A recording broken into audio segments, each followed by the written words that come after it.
Si vous scrollez souvent sur les réseaux sociaux, vous avez forcément dû entendre parler du thé matcha, cette poudre verte qui donne lieu à des tasses esthétiques. Sur Instagram, le hashtag matcha recense plus de 8,2 millions de posts et sur Pinterest, il suffit de taper matcha pour tomber sur une tonne de photographies qui donnent clairement envie d'en consommer.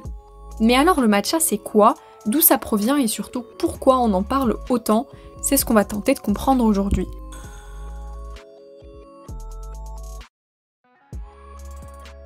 En cherchant sur Wikipédia une définition simple, on m'indique que le matcha veut littéralement dire thé moulu. Il s'agit en fait d'une poudre très fine de thé vert moulu, obtenue à partir des feuilles séchées de théier. On l'appelle aussi Camellia sinensis, qui veut littéralement dire camélia chinois. Au niveau visuel, cela ressemble à n'importe quelle plante verte broyée, comme le henné, la corette potagère ou encore l'argile verte. En apparence, il est donc impossible de vraiment distinguer le matcha des autres plantes vertes. Au niveau de la préparation, le matcha se différencie des autres, puisque contrairement aux autres types de thé, il n'est pas infusé. La poudre verte est mélangée à de l'eau chaude, puis fouettée pour obtenir une boisson légèrement mousseuse. Une fois le liquide homogène obtenu, il peut être bu nature, ou bien il est incorporé à différents types de lait, souvent des laits végétaux, pour en faire du matcha latte. Mais alors, d'où ça vient? On associe souvent le matcha au Japon, mais à l'origine, on raconte que le matcha provient d'abord de la Chine. Sous la dynastie Sui, entre 581 et 618, on l'appelle mocha, qui veut littéralement dire en chinois thé en poudre, et il fait partie intégrante de la tradition. Il est consommé pour le plaisir personnel et pour ses propriétés thérapeutiques. La préparation et la consommation de ce thé finit par devenir un rituel lors des pratiques du bouddhisme Chan, c'est-à-dire la pratique de la méditation silencieuse. Le matcha était alors bu dans un bol commun en guise de sacrement. Vous n'êtes pas sans savoir que le bouddhisme s'est importé au Japon et cette pratique que l'on appelle Chan en Chine est devenue ce que l'on appelle le zen au Japon. En 1191, le moine Eisai transporte donc jusqu'au Japon ses méditations et par extension le rituel du matcha, et donc le thé en poudre fut par la suite oublié en Chine, tandis qu'il devint populaire au Japon. Le matcha s'est donc inséré dans ce que les Japonais appellent la cérémonie du thé, c'est-à-dire un art traditionnel inspiré en partie par le bouddhisme zen et par le bouddhisme pratiqué en Chine. Durant cette cérémonie, le matcha est préparé de manière codifiée par un pratiquant expérimenté et on le sert à un petit groupe d'invités dans un cadre calme, intime, de partage. Aujourd'hui, le matcha est très cultivé au Japon et la région la plus réputée pour son matcha est Nishio dans la préfecture d'Aichi. Maintenant que je vous ai expliqué son origine, on va pouvoir s'intéresser aux raisons de son importation en Occident et surtout pouvoir analyser les causes d'une telle tendance. Tout comme vous, ces derniers mois, mon fil d'actualité regorge de photos instagrammables de cette petite boisson verte. J'ai donc voulu creuser et comprendre davantage ce qui pourrait expliquer que le matcha soit aussi facilement devenu en vogue sur les réseaux sociaux, et je suis parvenue à quelques pistes de réponses que je vous livre dans cette vidéo. N'hésitez pas d'ailleurs à me dire en commentaire si vous pensez à d'autres explications.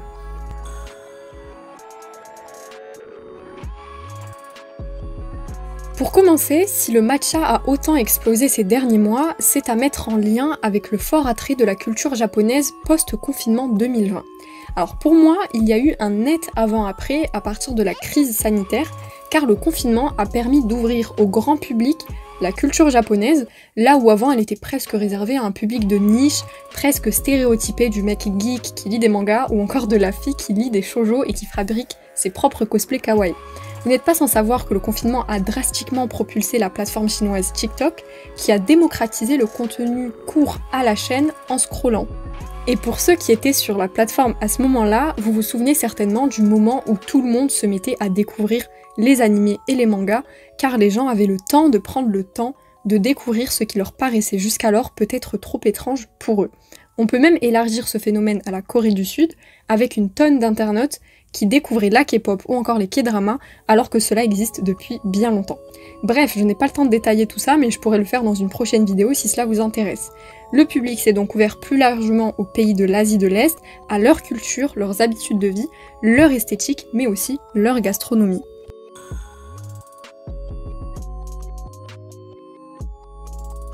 La deuxième chose que je remarque, c'est que le matcha intéresse surtout les femmes. En scrollant rapidement les contenus proposés par exemple sur YouTube, il y a vraiment peu de youtubeurs masculins qui ont dédié une vidéo à cela, alors même que les contenus food restent assez mixtes. Par ailleurs, on l'a vu au début de la vidéo, le matcha était initialement consommé par des moines bouddhistes, qui étaient donc tous des hommes. Mais alors d'où vient cette segmentation ? En réalité, en se penchant un petit peu plus sur la question, il n'y a rien d'étonnant. Le matcha s'inscrit parfaitement dans la continuité de ce qu'on appelle la clean girl, c'est-à-dire le profil type de fille au mode de vie sain et minimaliste. La clean girl est belle, sportive, s'habille sobrement et fait attention à sa santé. La célébrité qui représente bien cette mode, c'est l'incontestable Hailey Bieber. Toutes les filles qui adhèrent à cette tendance s'inspirent d'elle et ça passe également par ce qu'elle ingère. Par exemple, en 2020, les paparazzis la photographient avec un matcha à la main.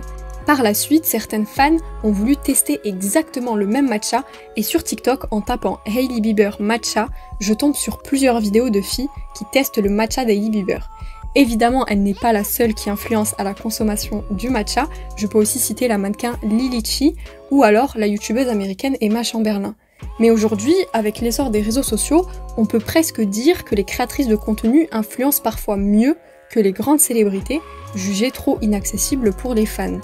Par exemple, en France, les deux youtubeuses Andiella et Stell ont créé récemment leur marque de matcha l'année dernière, permettant ainsi de démocratiser le matcha via la YouTube sphère. Les influenceurs et les blogueurs ont donc largement contribué à populariser le produit en soulignant ses avantages et en montrant comment l'intégrer dans la vie quotidienne. D'ailleurs, Andiella a récemment confié dans une interview pour Forbes France que sa marque Milia Matcha est la marque de thé matcha japonais numéro 1 en France.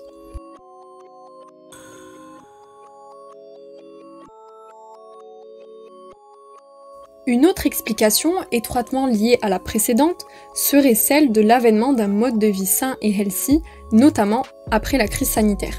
Cette période a été traumatisante pour beaucoup d'entre nous, donnant naissance à de nouveaux réflexes de bien-être.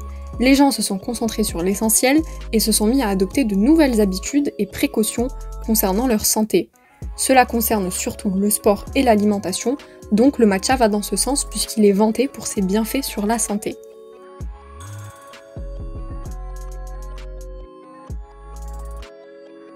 En effet, le matcha présente des bienfaits pour la santé, notamment en termes d'antioxydants, de gestion du stress, de concentration et de stimulation énergétique. Le matcha est riche en théine et en L-théanine, un acide aminé aux multiples vertus. La L-théanine aide à diminuer le risque de maladies cardiovasculaires, à augmenter l'espérance de vie, à contribuer à la perte de poids, à réduire le taux de cholestérol, mais aussi à lutter contre les maladies neurodégénératives comme la maladie d'Alzheimer ou de Parkinson. De plus, cette substance est réputée pour améliorer l'humeur et les capacités de concentration. Le matcha contient également des polyphénols qui protègent la peau et retardent les rides, mais aussi de la chlorophylle responsable de sa couleur verte qui aide à combattre les mauvaises odeurs corporelles et buccales. Le bêta-carotène également présent améliore le teint et pourrait réduire les risques de cancer. On dit aussi que le matcha a des effets sur la beauté capillaire, et il existe depuis quelques années plusieurs articles scientifiques qui se sont penchés sur les réels bienfaits du matcha, car on entend un petit peu tout et son contraire. D'ailleurs, quelques articles seront listés en barre d'infos pour ceux et celles qui souhaiteraient en savoir davantage. Toutefois, malgré ses vertus avérées, certains de ses consommateurs ont tendance à tomber dans l'exagération de ses effets. Le marketing et certaines tendances populaires peuvent donner l'impression que le matcha est une solution miracle à de nombreux problèmes de santé, mais ce n'est pas le cas. Il peut être un excellent complément à une alimentation saine et à un mode de vie équilibré, mais ses effets ne sont pas aussi spectaculaires qu'on pourrait le croire. De plus, la quête du healthy peut pousser certaines personnes à consommer des quantités extrêmes de matcha et à en abuser, dans le but d'augmenter ses bienfaits. Cette surconsommation de matcha peut aussi être liée à ses origines, car je vous expliquais en début de vidéo que les moines zen utilisaient le matcha pour rester éveillés pendant leur longue méditation. Dans ce contexte, le matcha avait presque un statut sacré lié à la pratique spirituelle, et cette dimension mystique persiste encore aujourd'hui chez certains de ses défenseurs qui peuvent le vendre comme un produit presque magique aux bienfaits quasi surnaturels, poussant une partie des consommateurs à en abuser. Comme tout aliment, même naturel, le matcha est à consommer avec modération. Bien qu'il soit généralement sans danger pour la plupart des gens, une consommation excessive pourrait potentiellement entraîner des effets secondaires indésirables comme des troubles du sommeil ou encore des problèmes digestifs.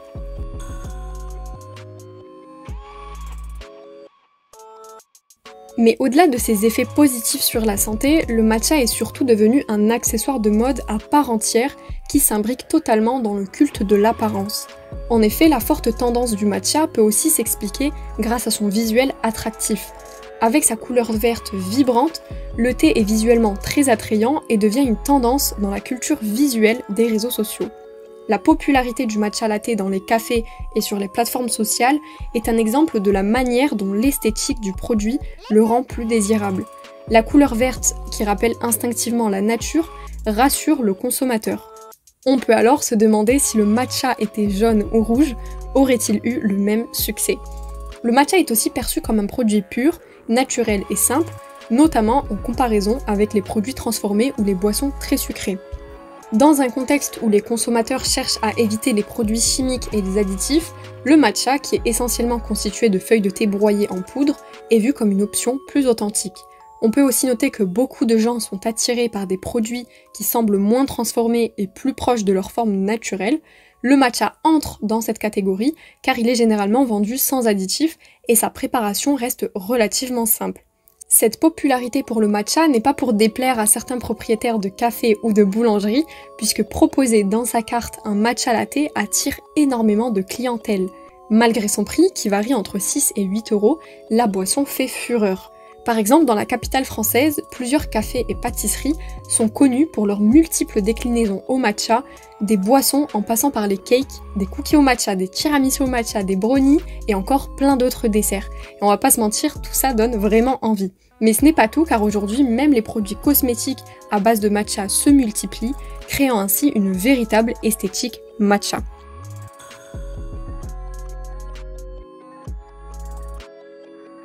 Vous l'aurez donc compris, bien que connu depuis des siècles en Asie, le matcha était encore en Occident un ingrédient de niche connu par une petite partie de fins connaisseurs. Aujourd'hui, tout le marketing autour du matcha a bien fonctionné, le rendant maintenant très fancy. Les marques de matcha vendent même aussi tous les accessoires vous permettant de reproduire depuis chez vous cette petite tradition japonaise. Il convient de noter d'ailleurs que le matcha est généralement assez cher comparé à d'autres formes de thé, bien que son prix dépende de sa qualité. On peut même parler d'or vert qui peut atteindre jusqu'à 190 € le kilogramme, et au Japon la surface agricole est restreinte, la main-d'œuvre est élevée, faisant du matcha presque un produit de luxe. La qualité du matcha est évaluée selon un système de grades, et plus le grade est élevé, plus le prix du matcha est élevé également. Le matcha de grade cérémonie est celui le plus coûteux, il est très peu amer, voire pas du tout amer, et sa couleur est d'un vert profond. Il peut être utilisé nature avec de l'eau. Vient ensuite le matcha de grade premium, moins amer, celui-ci serait utilisé lorsque le matcha est l'ingrédient principal d'une recette telle que le matcha latte. Et enfin il y a le matcha de grade culinaire, c'est celui de moins bonne qualité et sa couleur tire sur le jaune, son goût est assez amer et il est utilisé, souvent dilué parmi d'autres ingrédients, dans des recettes de type gâteau. De plus, même si le matcha est souvent décrit comme un produit pur et naturel, sa qualité varie énormément en fonction de sa provenance, du mode de culture mais aussi de sa transformation. Le matcha de haute qualité est cultivé à l'ombre pour augmenter la production de chlorophylle et d'acides aminés, mais les produits commerciaux bas de gamme sont parfois mélangés à des additifs ou à des colorants pour donner un vert plus intense. Ainsi, la pureté du matcha dépend largement de sa provenance et de son mode de production. Pour toutes ces raisons qui s'imbriquent parfaitement les unes aux autres, je ne suis pas certaine que le matcha aurait pu autant exploser quelques années plus tôt. La popularité actuelle du matcha est le résultat d'un ensemble de facteurs allant de l'intérêt croissant pour la santé et le bien-être à l'attrait de la culture asiatique, tout en passant par l'impact du marketing et des réseaux sociaux. Bien que le matcha soit un produit au véritable bienfait, sa forte visibilité et son omniprésence dans la culture populaire ont parfois tendance à exagérer son caractère miraculeux. Ce n'est ni un élixir magique, ni un simple produit de consommation, c'est un thé particulier porteur d'une histoire, d'une culture et de bienfaits indéniables, mais qui ne doit pas être idéalisé au-delà de ses réels apports. Toutefois, il n'en reste pas moins un produit qui s'intègre parfaitement dans un mode de vie axé sur la santé et la simplicité. En guise d'ouverture, on peut se demander si tous ces éléments permettront au matcha de conserver sa popularité dans les années à venir, ou s'il s'agit d'une simple passe comme la plupart des modes Instagram. On a par exemple pu voir sur les réseaux sociaux toute une panoplie de boissons tendances qui se sont succédées, comme les smoothies innocents, les boissons Arizona, le water detox, le pink drink de Starbucks ou encore plus récemment le kombucha et les bubble tea qui se font aujourd'hui beaucoup plus discrets sur les réseaux sociaux car ils ne correspondent plus vraiment à la tendance. Mais une chose est sûre, concernant l'avenir du matcha, les trends sont si peu prévisibles que seul l'avenir nous le dira. J'en ai fini avec cette vidéo, j'espère que vous en aurez tiré des bénéfices et qu'elle vous aura appris des choses. N'hésitez pas à me faire part de vos retours en commentaire. Je vous dis à la prochaine pour un nouveau décryptage et d'ici là, prenez soin de vous.